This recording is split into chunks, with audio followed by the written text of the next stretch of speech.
जितनी confusion foundation के shade को सेलेक्ट करने में होती है किसी चीज में नहीं होती। अस्सलाम वालेकुम जी, आई होप आप सब बिल्कुल ठीक ठाक होंगे। बैक टू बैक सीरीज के एपिसोड 4 में आप सबका वेलकम। तो आज का टॉपिक है फाउंडेशन के शेड को सेलेक्ट करना, अंडरटोन और स्किन टोन में क्या फ़र्क है इसको आइडेंटिफाई करना। फाउंडेशन अगर आपके स्किन टोन जैसी ना हो तो बहुत ही ज़्यादा गड़बड़ हो जाता है आपके मेकअप में, क्योंकि अगर बेस सही नहीं बनी हुई होती तो ओवरऑल जो आपका लुक है वो अच्छा नहीं लगता। जाहिर सी बात है, आईज मेकअप परफेक्ट हो और बेस ग्रे लग रही हो तो बात नहीं बनती। What is skin tone? आप किसी भी फेस को आप देखेंगे तो जो बाहर की स्किन होती है उसका जो कलर होता है उसको हम स्किन टोन कहते हैं, और जो स्किन टोन के अंदर एक कलर रिफ्लेक्ट हो रहा होता है उसको हम अंडरटोन कहते हैं। कितने अंडरटोन्स होते हैं वो भी मैं आपको बताऊंगी आगे चल के। सबसे पहले जान लेते हैं कि किस तरह से फाउंडेशन की शेड को सेलेक्ट किया जाए। अब आप किसी शॉप पे जा रही हैं और आपने लिया जी फाउंडेशन और अपने हाथ पे लगा दिया, तो ये चीज़ नहीं करनी। आपने हमेशा अपने फेस पे या नेक पे कलर को चेक करना है, कभी भी हाथ पे चेक नहीं करना, क्योंकि हाथ का कलर और जो है फेस का कलर डिफरेंट होता है। तो आपने हमेशा फेस पे चेक करना है। अब आप देख सकते हो जो मेरा फाउंडेशन है ये मेरे हाथ पे लग के एकदम ब्लेंड हो गया, एकदम से गायब हो गया। अच्छा, उभरा उभरा हुआ अजीब सा नहीं दिख रहा, पैच नहीं बना। अगर तो फाउंडेशन आपकी स्किन पे लग के बिल्कुल ब्लेंड हो जाती है, आपकी स्किन जैसी है, ब्लेंड हो जाती है, फ़र्क आप महसूस नहीं कर रहे फाउंडेशन के दरमियान और स्किन के दरमियान, तो इट मीन वो आपके स्किन टोन से मैच कर रहा है। अच्छा, अंडर टोन का मैच करना भी बहुत ज़रूरी है, वरना फिर भी आपकी बेस सही नहीं होगी। अगर आप देख रहे हो कोई फाउंडेशन है वो बिल्कुल आपकी स्किन पे इस तरह से पैची हो गई है, देखें आपको अलग से फाउंडेशन उभरा हुआ नज़र आ रहा है, तो इट मीन ये आपके स्किन टोन का नहीं है। लेकिन समटाइम्स फाउंडेशन जो हैं वो आइडेंटिफाई करना बहुत मुश्किल हो जाते हैं, क्योंकि बहुत ज़्यादा कलर्स होते हैं जो हमारे फेस के साथ मिलते हैं। तो इसमें मैं आपको यही एडवाइस दूंगी कि जो फाउंडेशन आपकी स्किन से थोड़ा सा फेयर है ना, थोड़ा सा फेयर, आप उसको ही चूज़ करना, क्योंकि जब आप एग्जैक्ट जो है शेड चूज़ करोगे तो आपका फाउंडेशन बाद में ऑक्सीडाइज होने के बाद डार्क हो जाएगा। तो हमेशा एक तो 2 टोन लाइटर फाउंडेशन ही लें, ताकि ऑक्सीडाइज होने के बाद आपका फेस जो है वो डार्क ना लगे।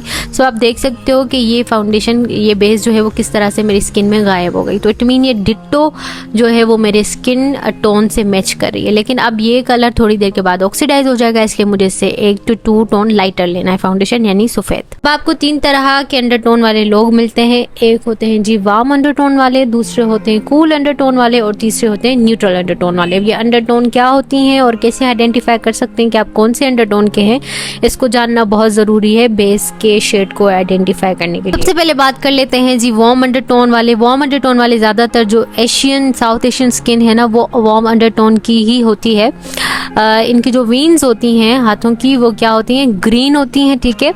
और इनको जो ज्वेलरी सूट करती है वो गोल्डन, मतलब ज़्यादा अगर आप ज्वेलरी पहनोगे ना तो आपको गोल्डन कलर की ज्वेलरी ज़्यादा सूट करेगी बनिस्बत सिल्वर और वाइट। आपको डार्क कलर के कलर ज़्यादा सूट करेंगे बनिस्बत लाइट कलर के। और आपकी स्किन जो है ना वो थोड़ी थोड़ी येलोइश होगी, तो इट मीन आप वार्म अंडरटोन के, आपको वार्म अंडरटोन वाला ही फाउंडेशन चूज करना है। बात करते हैं कूल अंडरटोन की। कूल अंडरटोन वालों की स्किन पिंक होती है, पिंक अंडरटोन की होती है, और इनकी जो वीन्स होंगी वो या तो ब्लू होंगी या पर्पल होंगी। इनको सिल्वर कलर की ज्वेलरी ज्यादा सूट करती है बनिस्बत गोल्डन की। इनको लाइट कलर ज्यादा सूट करते हैं बनिस्बत डार्क के। इनकी स्किन जो है वो जब हम सन लाइट में लेकर जाएंगे तो वो काफी पिंकिश लगेगी, और बहुत ज्यादा गर्मी में इनकी स्किन बहुत ज्यादा रेड हो जाएगी। ज्यादातर ये स्किन सर्दी जहाँ पे होती है ज्यादा वहां पे पाई जाती है, यानी जहाँ पे टेम्परेचर ज्यादा ना हो, ज्यादा गर्मी ना हो। अक्सर पठानों की स्किन भी इस तरह से ही होती है, और जैसे बाहर मुल्कों में जैसे अंग्रेज रहते हैं उनकी भी स्किन ऐसी ही होती है। और जहाँ पे बहुत ज़्यादा सर्दी पड़ती है, कश्मीर, गिलगित, इस साइड। करते हैं न्यूट्रल अंडरटोन वालों की। ये अंडरटोन वाले वो हैं जिनको ग्रीन और ब्लू दोनों ही वीन्स होंगी। इनको सिल्वर ज्वेलरी भी सूट करती है और गोल्डन भी।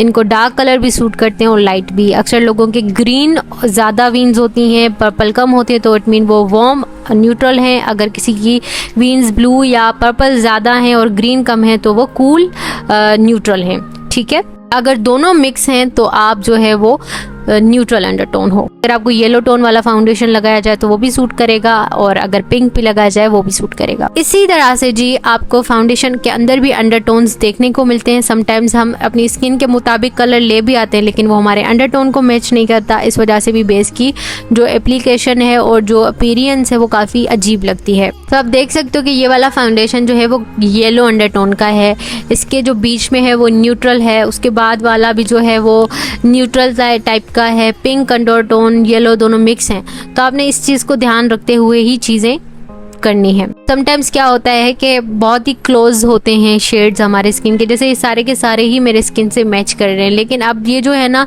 जो बिल्कुल एग्जैक्ट मैच कर रहे हैं ना, ये क्या होगा, ऑक्सीडाइज होने के बाद डार्क हो जाएंगे। तो आपने हमेशा 1 या 2 टोन लाइटर ही ट्राई करना है कि आप बाय करें। हाँ, शॉप्स में जो लाइट्स होती हैं ना उनके अंदर आपने फाउंडेशन के शेड को सेलेक्ट नहीं करना। आपने हमेशा बाहर आके कहीं पे देखना है उस शेड को अपने फेस पे लगा के, और देख लेंगे ये वाकई हमारे फेस के साथ सूट कर रहा है या नहीं। दूसरा, थोड़ी देर के लिए उस शेड को छोड़ दें ताकि वो ऑक्सीडाइज हो जाए, तो आपको पता चले कि कितना मेरे स्किन से डार्क हुआ है। दूसरी बात कि लोग ना ग्रे और डार्क बेस में फ़र्क नहीं कर पाते। जब बेस बहुत ज़्यादा आपकी स्किन से फेयर होती है ना, बहुत ज़्यादा सफ़ेद होती है, तो वो ग्रे हो जाती है, और अगर स्किन से डार्क होती है, मतलब एग्जैक्ट आपके मैच की होती है, तो वो ऑक्सीडाइज होकर डार्क हो जाती है, ब्राउन हो जाती है।